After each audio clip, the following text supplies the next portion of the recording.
This episode is proudly supported by Peppisayer Australian Cultured Butter. At Peppisayer, we focus on quality. So if someone comes into your restaurant and they see you're using Peppisayer, they know immediately that that is a quality product you've got in front of you on the table. And that comes from a decade of just doing quality butter day after day. For more information, go to peppisayer.com.au. This is the fifth and final episode in a special series of The Producers. Agriculture 2023 celebrates the farmers and produce of northern Tasmania. In 5 conversations, we get to know farmers caring for both land and community. Along the way, we hear how strong local food systems and ethical farming not only foster delicious food, they also benefit farmers, eaters, and the earth we all share. This is The Producers. I'm Danny Vallant. Matthew Young owns Elphin Grove Farm in northern Tasmania. With the climate consistent and the rainfall reliable, Matt has turned his undulating acres into an incredibly diverse business, growing everything from pharmaceutical poppies, peas for processing, and a mysterious, ugly vegetable that was unknown to him before he started farming it himself. There are 3 generations of Youngs on this farm. Whether they're 8 or 80, they all feel very tied to this patch of land in northern Tasmania. So Matthew Young, we're on Elphin Grove, where we have Elphin Grove Farm. We're at East Sassafras in northern Tasmania. So we got 550 acres, which is 220 hectares, depending on what units you want to work in. So we do vegetable cropping. So we grow potatoes, peas, beans for Simplot for the processing market, poppies for pharmaceutical. We grow grass seed and canola seed for bulk up seed companies, sweet corn, celeriac for the fresh market, and we also have sheep and cattle. It's very green at the moment. It's good.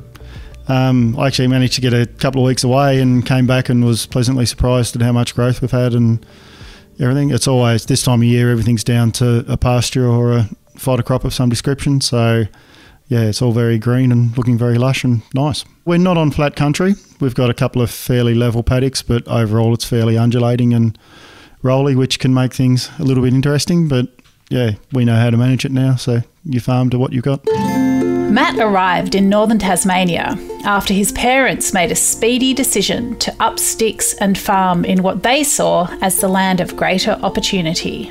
He picks up the tale. So Mum and Dad moved up here, well, I came up too, but I was only 2 at the time. That was in 1980. So my father was born and bred on Bruny Island down below Hobart. So I was born down there, and Mum was the district nurse on there when Mum and Dad met, so they ended up farming that. And when they left, there was the first time in about 150 years there hadn't been a young living on Bruny Island. So yeah, Dad looked for more opportunities, more diversity off the island, something that wasn't constricted to just livestock and controlled by boats on and off basically. And he always says he came up here on a Sunday and bought it on the Tuesday. So yeah, it was a pretty simple decision. Being an only child, I had to be fairly self-sufficient and made my own fun, but I just used to ride motorbikes and I'd go and help Dad, I'd go fishing, I'd just roam the place basically. So there's not very much of this farm that I haven't had a good look at over the years between working it and growing up on it. So yeah, it's good. It's a wicked place to grow up. Love it. My kids love it. So it's good. Matt never decided to be a farmer. The knowledge lived in him for as long as he can remember. He left school early but has kept studying and learning on the job, especially as his business has grown more and more diverse. Don't remember when the decision was made. I just always wanted to do it. I can remember being in grade 7 in high school and you do the lap around the classroom, or what do you want to be when you grow up, and I said I wanted to be a farmer. And that was just what I've always wanted to do. And I left high school end of grade 10 and went straight into a farming apprenticeship you could do at that stage. So, and I've since done other courses, diplomas in ag and rural business management and that sort of stuff, which it's what I've recognised. And looking back, I probably would have gone to uni and actually done a management course side of things, because the farming side of things hasn't changed a great deal over the years that I've been doing it, but running a business is a totally different scenario to growing crops and doing that sort of thing. So, yeah, I've done a fair bit of study in that sort of thing since I left school, and have become a lot more involved in the running of the farm. There's so many properties around here that basically, if you want to do something, you can grow it, you can do it. Like, there's majority of the farms around this area are doing vegetable production as well as beef and sheep. There's a lot of grain production. It's a very consistent climate in this area, so we're not getting the extremes that they do in other areas. We get a consistent rainfall. It's just a good, easy as farming can get, easy place to farm. So, yeah. What's the community like? Oh, yeah, they're really good. It's a usual farming community. If someone needs a hand, they ring up. If you need a hand, you ring them. It's just, yeah, it's a good community. And I grew up with a lot of them who are now in the same position as I am of taking over their parents' farm. And so you went through school with them, so you know them all. And, yeah, you still get together quite regularly and have a catch-up. Celeriac isn't a celebrity vegetable. It's not very pretty, and people don't necessarily know how to use it. How did Matt start growing a vegetable he didn't even recognise? A friend of mine was running a wholesale business in Sprayton. I was playing rugby with him at the time, and they had a stand at AgFest. And I walked up to him I was involved in rural youth, so I was involved in the running of AgFest at the time, and walked up to him and he threw me this ugly looking bowl. And he said, "You ought to grow that." And I went, "That's fine. What is it?" And he said, "It's celeriac. I reckon it'd go really well." So we looked into it, and we talked to Hills Transplants at Don and had a chat to them about it, because they grow the seedlings, and they went, "Oh yeah, we should be able to do that." So first year we put 1,500 bulbs in by hand, so literally crawling along the ground, poking the seedlings in, and that went pretty well, and it's just steadily grown from there. The thing we found was we can't push it too much. So if we feed it and push it, it grows too big and it gets out of spec for markets. So we're better off to just put it in and do the minimum to keep it growing, and we seem to end up with a more consistent crop of a size that's a saleable product. It does its own thing. It's an individual plant that does its own thing, and the next door neighbour to it could be a kilo bulb, and there could be a bulb that's next to it that's only 200 or 300 grams. It was planted literally within seconds of each other. So I don't know what it is. I'd like to work out what it is so I could make things a bit more even, but it is a water-hungry crop. It does like a lot of moisture. So it's just, yeah, it just does its own thing. The Youngs have grown sweet corn on and off.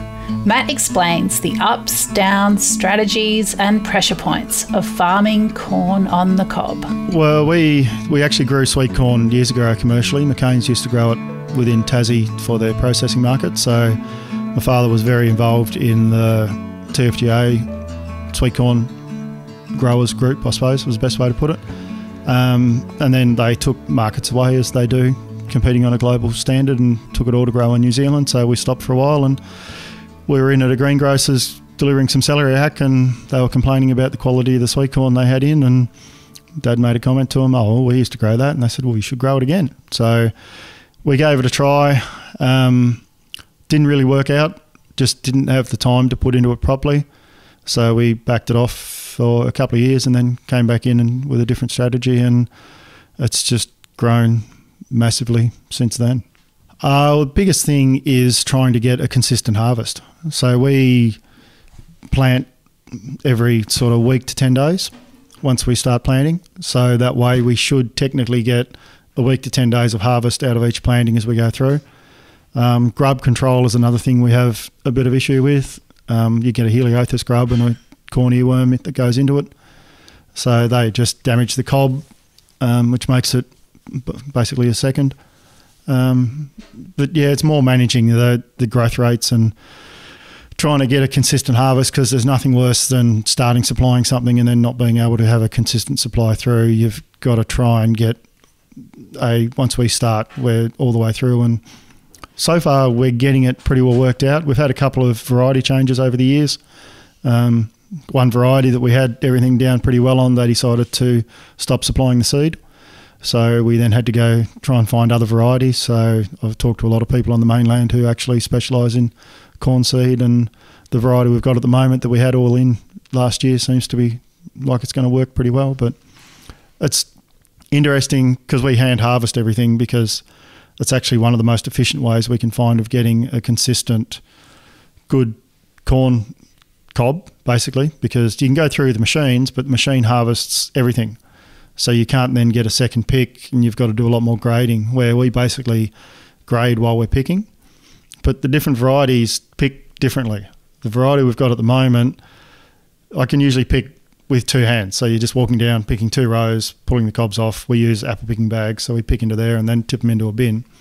But some of these, they wouldn't snap us. They're just a stronger stalk. So you'd actually have to use 2 hands to snap them off. And yeah, it's interesting finding little things about different varieties that are different. Some of Matt's produce goes to big processors, but he sells his celeriac and sweet corn to local home cooks and chefs. How does it all work? And what's it like to eat what you grow in a top restaurant? So we sell to local grocers, supermarkets, and also to restaurants. So Massimo and Silos have been a big taker from as soon as they opened. They started on it. Joseph Cromie's, Tim Tamba, there's a lot of other restaurants up around Launceston that take it, Mona in Hobart, and there's a few other restaurants down there that take quite a bit every now and then. But yeah, majority of it goes to local grocers, and that we sell quite a bit through the farmers markets when we're going, but we only go when we've got the sweet corn as well, because not a lot of people know what celeriac is, and spending 4 hours trying to talk people into buying something is a very long day. We think we grow good produce. I get good feedback. We're happy with it. What we eat ourselves we think is pretty good, but to actually go to a restaurant and eat something that a professional chef has cooked, and the flavours they can get out of it is just phenomenal. And the way they look at something and turn it into something else is just, yeah. I've quite a bit to do with Matt at Tamba, and like they make a cream out of the corn and stuff like that, and you just look at it and go, what made you? They basically juice it and turn it into a custard and do stuff like that, and you're looking, it's like it's a corn cob, don't you just cook it and eat it? But the way they can really enhance the flavour and what it does on the plate and ties in with everything else is just, it's really good to see. And unfortunately I don't get as much of a chance to do it as much as I'd like. We were supplying Mona it was a couple of years ago now, and they were, he ordered like a couple 100 kilos of it, which Mona do occasionally because they have big functions and different things. And I said, what are you going to do with it? And they were in the process of going to all plant-based protein menu, so no meat-based or anything like that. And he said, I actually want to turn it into a pastrami. And I went, righto, that's a bit different.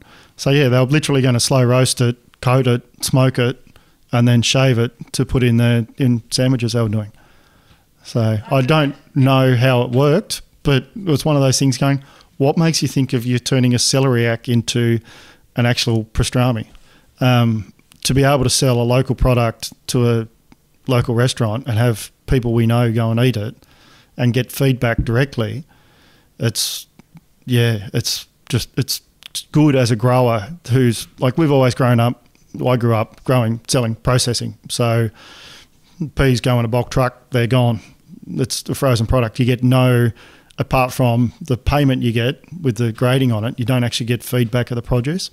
So being able to grow and go and visit restaurants with Thomas or go to the farmers markets and actually get direct feedback from the people you're selling to and who are eating your product, that's been a real learning curve for me over the last 6 or 7 years. Even because we produce a baby corn as well when we're doing the sweet corn side of things. And I was in Hobart, actually went down to the market there, and Vince from Mona came up, and I'd sold him celeriac, and he saw the stall and came over to say good day, and he tried one of the baby corn, and he immediately bought 3 boxes to be delivered on the Tuesday, because you just had the relationship. And it's no different to what we've done with Massimo and with the other restaurants and things. Like, you get the relationship with them, but they'll also, like, chefs talk just as much as what farmers do. Like, you talk to sell something to one, and he'll go, and next thing you know, you're getting a phone call from somebody else who went there, and I was talking to him, and he'll tried that, and that's really good. Can I get some of that to do this? And it's it's how we've built what we've done, basically. Matt's farm has so many product lines and seasonal shifts. Is there anything approaching a typical day? Depends what week, what day, what month it is.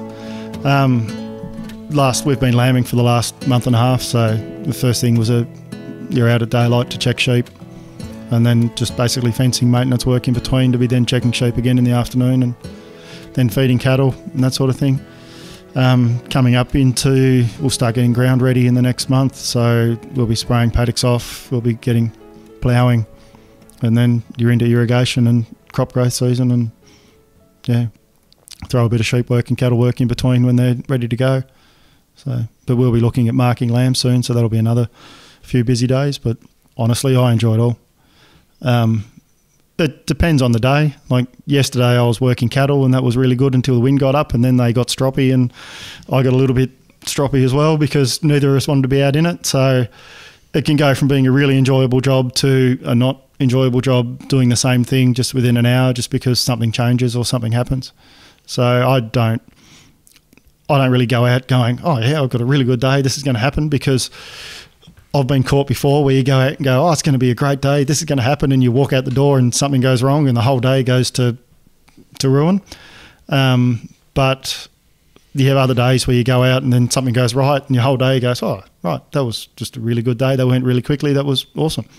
So there's jobs that aren't very pleasant, but there's jobs that you can make fun that aren't very pleasant. So it's more you just have to go out and do it. Usually one of those days when it's wet and raining and horrible, you just put your head down and go and do it. But there's not too many of them and it's all positive at some stage. So Matt has always been on the farm with his parents.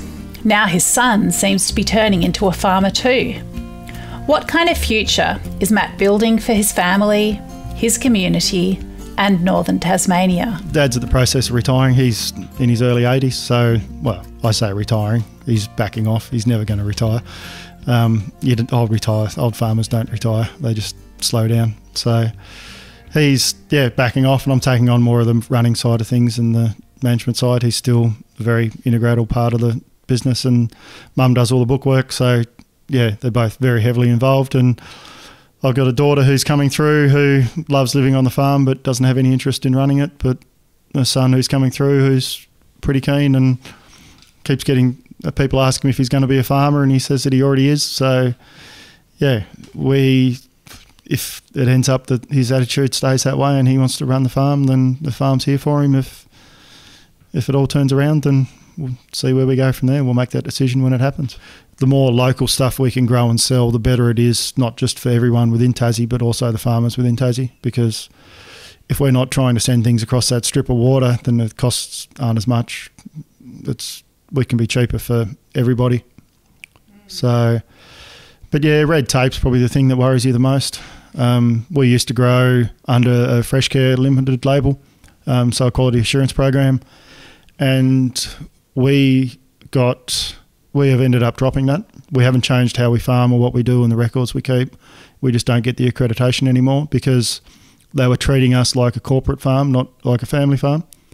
So we were getting in trouble, well, probably in trouble isn't the right words for it, but we were getting issues raised when we were getting audited because the conversation that me and Dad had in the paddock about what crops we're going to grow next year and where we're going to put them wasn't a minuted meeting. So little things like that just... And then the costs of the audit keep going up. So we were looking at $2,500 to $3,000 to be audited for a Fresh Care label that we weren't getting any benefit back out of.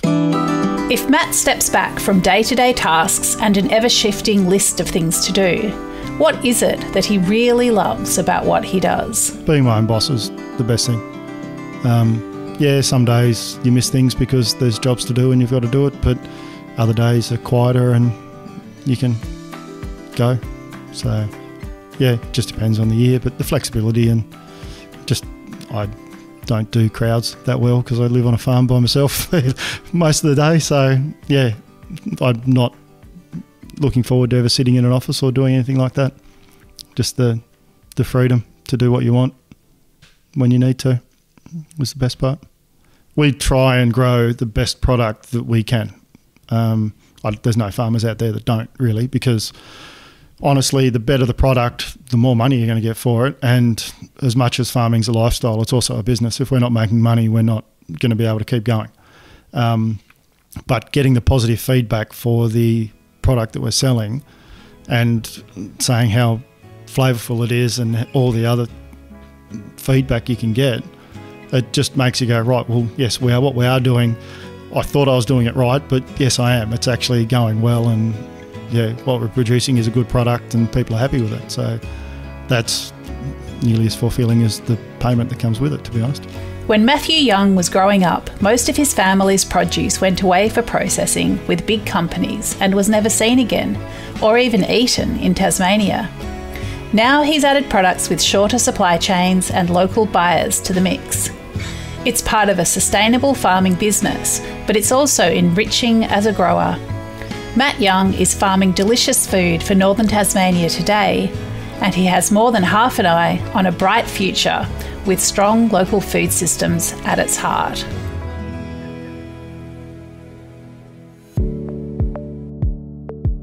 This is The Producers, a Deep in the Weeds production. I'm Danny Vallant. Stay tuned as we talk to some of Australia's best farmers, makers and growers. Follow us on Instagram at Producers Podcast or contact us via deepintheweeds.com.au.